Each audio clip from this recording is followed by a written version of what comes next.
WhatsApp guys, it's me Rasel once again. আপনাদের মাঝে আবার চলে আসলাম নতুন একটা ইনফরমেটিভ এবং ইউনিক একটা ভিডিও নিয়ে। যারা আমাকে শুনতেছেন ফেসবুক থেকে এবং ইউটিউব থেকে, সবাইকে জানাই আসসালামু আলাইকুম। তো আজকে আপনাদের জন্য এমন একটা ভিডিও নিয়ে আসছি যে যারা কোম্পানির ভিসায় আসবেন তাদের অ্যাকোমোডেশনটা কীরকম হবে, তা আপনারা কোন এরিয়াতে আপনারা থাকবেন। কালকে একটা ভিডিও আপলোড করছিলাম, ওইটার মধ্যে বলছিলাম যারা ফ্রি ভিসায় আসবেন তারা নাজমা, দোহা জেদিদ, মাইদার ওই সকল এরিয়াতে থাকবেন যেখানে বাংলাদেশিরা বেশি থাকে। তো যারা কোম্পানিতে আসবেন তাদের কিন্তু ওইরকম চিন্তা করার দরকার নাই, কারণ কোম্পানি আপনাকে কাজ দিবে, কাজের জন্য কোনো টেনশন করতে হবে না।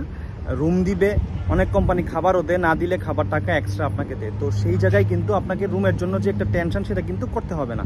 তো আজকে আপনাদের আমি দেখানোর চেষ্টা করব যে যদি আপনি কোম্পানির ভিসায় আসেন, কোনো একটা কোম্পানিতে কর্মরত হন অথবা কোনো একটা কোম্পানির ভিসা নিয়ে ওই কোম্পানিতে ওই কাজের ভিসায় আসেন, তাইলে কিন্তু আপনাকে কী ধরনের রুমে রাখবে, হয়তো বা কী ধরনের বিল্ডিংয়ে কোন সকল এরিয়াতে আপনারা থাকবেন সেটা কিন্তু আমি আপনাদের দেখানোর চেষ্টা করব। আমি আসছি আজকে যে এরিয়াটাতে, সেটা হচ্ছে ইন্ডাস্ট্রিয়াল এরিয়া, এটাকে সানাইয়া বলে।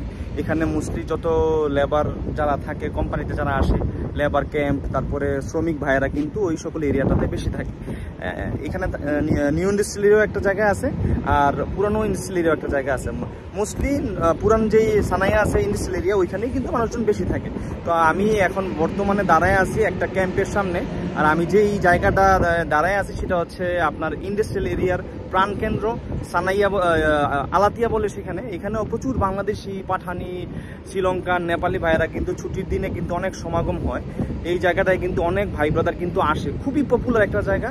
মানে সানাইয়ার প্রাণকেন্দ্রে আজকে আমি দাঁড়ায় আছি, সেটা হচ্ছে আপনার আলাতিয়া বলে, ঠিক আছে। তো আজকে আমি আমাদের পিছনের ক্যামেরা দিয়ে একটা লেবার ক্যাম্প দেখানোর চেষ্টা করবো আপনাদের, ভিতরের কিছু অংশ এবং বাহিরের কিছু অংশ, কোন এরিয়াতে আপনারা থাকবেন ওই সকল জিনিসপত্র আপনাদের দেখানোর চেষ্টা করবো পিছনের ক্যামেরা দিয়ে। সো সাথে থাকুন, স্টে টিউন। গাইস, আমি এই মুহূর্তে দাঁড়ায় আছি হচ্ছে ইন্ডাস্ট্রিয়াল এরিয়াতে। তো এই পাশে হচ্ছে হাইওয়ে, এই যে হাইওয়ে, এবং হাইওয়ের পাশে ঠিক কর্নারেই কিন্তু একটা লেবার ক্যাম্প আছে। এই যে হচ্ছে লেবার ক্যাম্পটা। আপনারা যদি কোম্পানির ভিসায় আসেন আপনাদের এরকম লেবার ক্যাম্পে থাকতে হবে। এটা হচ্ছে একতলা, দুইতলা, তিনতলা, চারতলা একটা বিল্ডিং, ঠিক আছে। এটা হচ্ছে এটার বিল্ডিংয়ের বারান্দা, করিডোর। তো এখানে কিন্তু দেখেন ছোট ছোট রুম করা আছে, নর্মাল রুমের মতো। একটা রুমের মধ্যে 2 জন কি 3 জন থাকে, মোস্টলি 2 জন থাকে। তো এটা এই যে দেখেন এদিকে চারতলা একটা বিল্ডিং আছে এখানে, এটা হচ্ছে পুরো বিল্ডিংটা। হ্যাঁ, এটা মোস্টলি তালাবাতের লোকজন এখানে থাকে যারা ডেলিভারিতে কাজ করে। এই যে বাইক রাখা আছে এখানে, তালাবাতের বাইক। তো এখানে দেখেন আপনারা এই যে বিল্ডিংটা, এই যে এইখানে তাদের আছে, এই যে কাপড় চোপড় শুকানোর ব্যবস্থা আছে, ঠিক আছে। এখানে কাপড় চোপড় শুকানোর ব্যবস্থা আছে।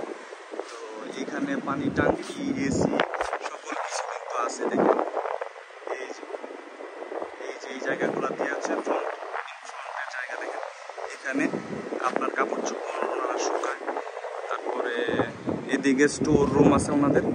তারপরে এদিকে কার পার্কিং, যাদের গাড়ি আছে তারা কিন্তু এই সকল জায়গায় কিন্তু পার্কিং করে, ঠিক আছে।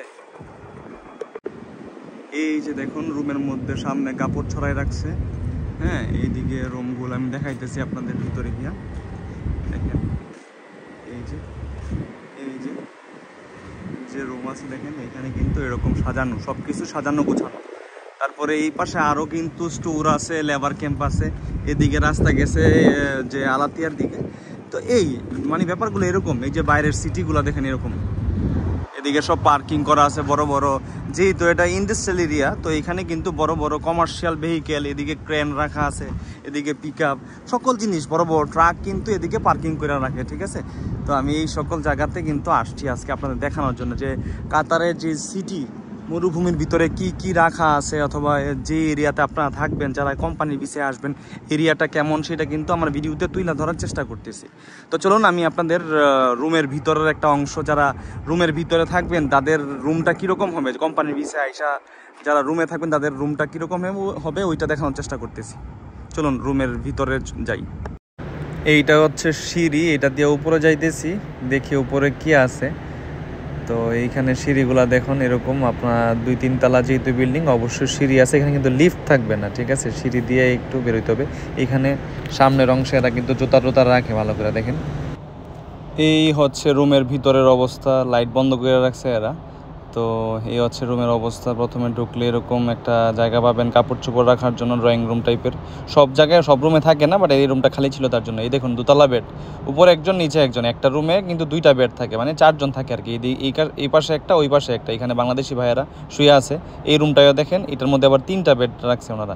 এই পাশে একটা, ওই পাশে 2টা, ওই পাশে 2টা, টোটাল হচ্ছে 6 জন থাকে। তো এইভাবে কিন্তু আপনাদের থাকতে হবে। এবার চলুন, বাথরুমটা মানে রুম থেকে একটু দূরে, সামনে এই যে সামনেটা হচ্ছে রান্নাঘর, আর পিছনে ভিতরের দিকটায় হচ্ছে বাথরুম। দেখেন এই যে এরকম কমোড থাকে, ভিতরে বালতি, তারপরে বদনা দেওয়া থাকে, ঠিক আছে। তো এই হচ্ছে পরিস্থিতি। তো বন্ধুরা, আমি আমার জায়গা থেকে ম্যাক্সিমাম ট্রাই করছি দেখানোর জন্য, আপনাদের সামনে কিছু চিত্র তুলে ধরার জন্য। তো আমি যেহেতু আরেকজনের রুমে আসছি, এটা ঠিক না, ওনাদের প্রাইভেসি থাকে, ওনাদের সব কিছু তো আর ভিডিও করে দেখাতে পারি না। ওনাদের এমনিও একটু আনকমফোর্ট ফিল হইতেছিল আমি যখন ভিডিও করতেছিলাম। তো আমি আমার জায়গা থেকে চেষ্টা করছি যতটা দেখাতে পারি আপনাদের জন্য। তো আজকে এই পর্যন্তই, ইনশাআল্লাহ আবার নতুন কোনো ভিডিওতে খুব শীঘ্রই আপনাদের সাথে দেখা হবে। সেই পর্যন্ত ভালো থাকবেন সবাই, আমাকে ভালো রাখবেন এবং ভালো ভালো কমেন্ট করবেন, ঠিক আছে। গালিগালাজ করেন না, আমি তো আপনাদের সুবিধার জন্য ভিডিও বানাই, আপনাদের মানে অনেক কিছু দেখানোর চেষ্টা করি। এখন যদি আপনারা বাজে কমেন্টস করেন, ডিমোটিভেট করেন, তাইলে কীভাবে কাজ করব, ঠিক আছে। তো সবাই ভালো থাকবেন। আসসালামু আলাইকুম।